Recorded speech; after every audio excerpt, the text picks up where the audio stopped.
Sabes que el era más grande que conten las mujeres en sus relaciones. No es la falta de comunicación, no es la incompatibilidad, ni siquiera es la rutina. Es creer que los hombres funcionan emocionalmente igual que las mujeres. Why déjame decir algo que he visto en mi consulta durante años.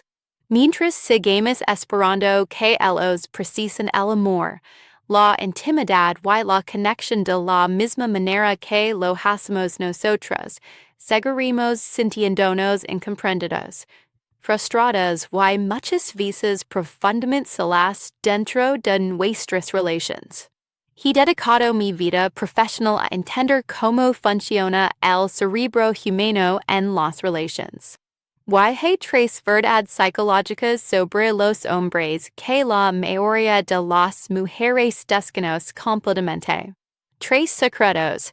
Música que cuando los comprendes y los aplicas transforman radicalmente la calidad de tu relación. No estoy hablando de manipulación ni de juegos mentales. Hablo de comprender la neurobiología masculina, de entender cómo su cerebro precisa el afecto, música, el deseo y la vulnerabilidad de una forma completamente distinta a la nuestra. Y aquí viene la promesa que quiero hacer hoy. Si te quedas hasta el final de este video, voy a revelarte el secreto número 3, que es el más contraintuitivo y poderoso de todos. Es algo que tiene que ver con el deseo masculino y que viene completamente en contra de lo que probablemente te han enseñado. Este conocimiento puede cambiar para siempre la forma en que te relacionas con tu pareja. Y creen cuando te digo que ninguna revista ni libro de autoayuda te lo viene a contar de la manera en que yo voy a hacerlo hoy. Así que respira profundo porque lo que voy a compartir contigo hoy puede remover algunas creencias que llevas cargando toda tu vida. Pero te música, prometo que valdrá la pena. Empecemos por el primero de estos secretos psicológicos y probablemente el más difícil de aceptar. Para muchas mujeres, los hombres no se conectan emocionalmente de la misma forma que nosotras. Nosotras necesitamos palabras, necesitamos conversaciones profundas, necesitamos ese intercambio verbal que nos hace sentir vistas, escuchadas, comprendidas. Pero el cerebro masculino funciona de manera diferente. La conexión emocional en el hombre se activa a través de la acción compartida, no tanto a través de la palabra música. Esto tiene una explicación neurobiológica fascinante. El cerebro masculino tiene menos conexiones entre los hemisferios cerebrales que el femenino. Esto significa que cuando un hombre está realizando una actividad, su cerebro se enfoca de manera mucho más intensa en esa tarea específica y es precisamente en ese estado de hacer cosas juntos cuando él se siente más conectado contigo. Déjame dar un ejemplo real de mi consulta. Recuerdo una paciente, llamémosla Ana, que vino a verme completamente frustrada porque sentía que su pareja no se abría emocionalmente con ella. Había intentado todo, conversaciones profundas, música en la cama antes de dormir, preguntas sobre sus sentimientos, invitations a compartir más y él se cerraba cada vez más. Ana sentía música que estaba perdiendo a su pareja, que había un muro emocional creciendo entre ellos. Le dio una tarea que la dejó desconcertada. Deja de intentar que hable música y empieza a hacer cosas con él, cosas sencillas. Cocinar juntos, caminar por la naturaleza, arreglar algo en casa, practicar algún deporte, incluso jugar videojuegos es lo que a él le gusta, lo que sí. Pero que implique hacer algo juntos sin la presión de la conversación emocional profunda. ¿Sabes qué pasó 3 semanas después? Música. Ana regreso a mi consulta con lágrimas en los ojos, pero esta vez eran lágrimas de alivio y comprensión.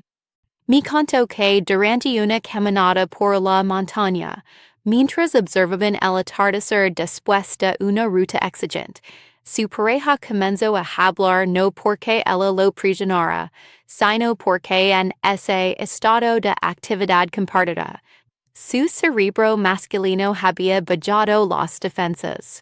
Habló de sus miedos, de sus inseguridades en el trabajo, de cuánto valoraba tenerla en su vida. Fue una de las conversaciones más íntimas que habían tenido en años. Esto no significa que los hombres no necesiten hablar o que no tengan emociones profundas. Significa que su cerebro accede a esas emociones música por una ruta diferente. La corteza prefrontal masculina, que es la zona del cerebro responsable de la expresión verbal de las emociones, se activa de manera diferente que en las mujeres. Mientras nosotros procesamos las emociones hablando de ellas, ellos las procesan haciendo cosas, resolviendo problemas, estando en movimiento.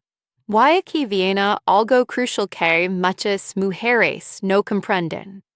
Cuando un hombre hace cosas por ti, cuando te arregla algo, cuando planifica una salida, cuando se ocupa de resolver un problema práctico en tu vida, no está evitando la conexión emocional, está expresándola en su lenguaje y es su forma de decir, te amo, me importas, quiero cuidarte.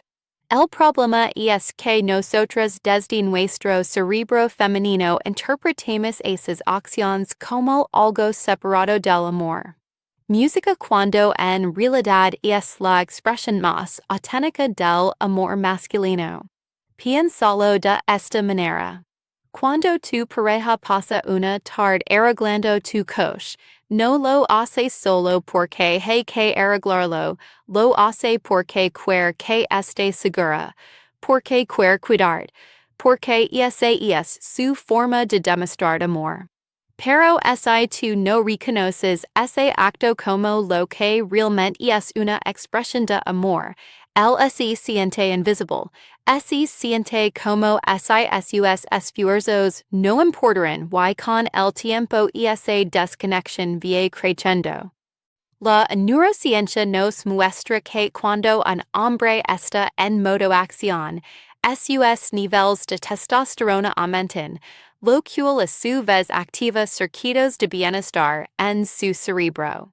Se siente competente, valioso, necesario.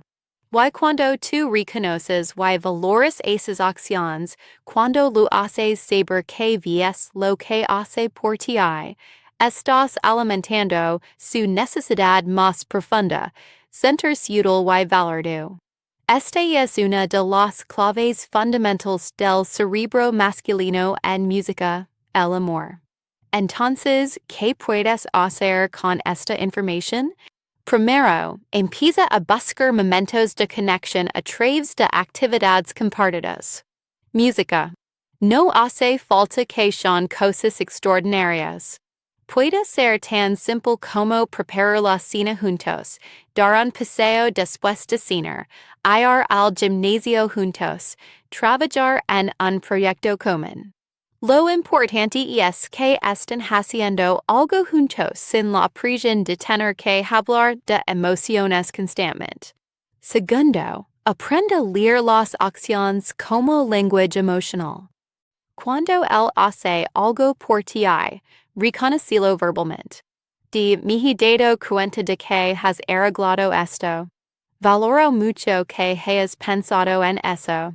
Me hace sentir cuidada cuando haces esto por mí. Esas palabras son oro puro para el cerebro masculino. Lo estás diciendo que sus acciones son vistas, Descubrirás, y que tienen un impacto emocional en ti. Y tercero, cuando necesitas tener una conversación importante, hazlo en movimiento en el coche, caminando, cocinando juntos. El movimiento físico activa circuitos cerebrales que facilitan la expresión verbal en los hombres. No es casualidad que muchos hombres tengan sus conversaciones más profundas mientras conducen o mientras hacen deporte. Su cerebro procesa mejor las emociones cuando el cuerpo está en movimiento. Y antes de continuar con el segundo secreto, permíteme pedir algo. Si este contenido te está aportando valor, si estás descubriendo cosas que no sabías sobre cómo funciona la mente masculina en las relaciones, te invito a que te suscribas a este canal y dejes música tu me gusta. No es solo un botón, es una forma de decir que este tipo de contenido profundo badu en la ciencia y en años de experiencia clínica es lo que necesitas. Y creem lo que viene a continuación es aún más revelador. Ahora vamos con el segundo secreto y este tiene que ver con algo de lo que se habla poco, pero que es absolutamente fundamental, la psicología del placer masculino y cómo se conecta con la intimidad emocional. Existe un mito cultural muy arraigado que dice que los hombres separan el sexo del amor, que para ellos la intimidad física es algo puramente mecánico, desconectado de las emociones. Y esto es simple y llanamente falso. Es una generalización que hace mucho daño porque impide que comprendamos la verdadera naturaleza del deseo y el placer masculino. La realidad es que el placer masculino está profundamente conectado con dos necesidades psicológicas fundamentales: sentirse competent y sentirse deseada. Y cuando digo deseada, no me refiero solo a lo físico, me refiero a sentir que es valorado, que es importante para ti, que su presencia en tu vida marca una diferencia real. Voy a explicar la neurobiología detrás de esto. Cuando un hombre se siente competente en su capacidad de dar placer, de conectar contigo íntimamente, de hacerte sentir bien, su cerebro libera una combinación poderosa de dopamina y oxitocina. La dopamina es el neurotransmisor del logro, de la recompensa de lo estoy haciendo bien. La oxitocina es la hormona del vínculo, de la conexión emocional profunda. Esta combinación crea una de las experiencias más gratificantes que el cerebro humano pueda experimentar, música. Pero aquí está el problema. Muchas mujeres, sin darse cuenta, saben esta necesidad masculina de sentirse competente en la intimidad y lo hacen de las formas más sutiles. Por ejemplo, fingiendo el placer. Puede parecer contradictorio, pero cuando una mujer finge, está privando a su pareja de la información que necesita para realmente conectar con ella. Está interrumpiendo ese circuito de retroalimentación que le permite aprender que funciona y que no. El cerebro masculino necesita feedback. Claro, necesita saber que lo que está haciendo tiene un impacto real en ti. Música. Y cuando recibes ese feedback auténtico, cuando vi que realmente estás presente, que estás disfrutando, que tu placer es real, algo extraordinario sucede en su cerebro. Se activan los circuitos de recompensa de una manera tan intensa que crea una asociación profunda entre tu bienestar y su propia sensación de valía. He tenido pacientes que me confiesan que han fingido durante años pensando que así protegen el ego de su pareja, pero el resultado es el opuesto con el tiempo.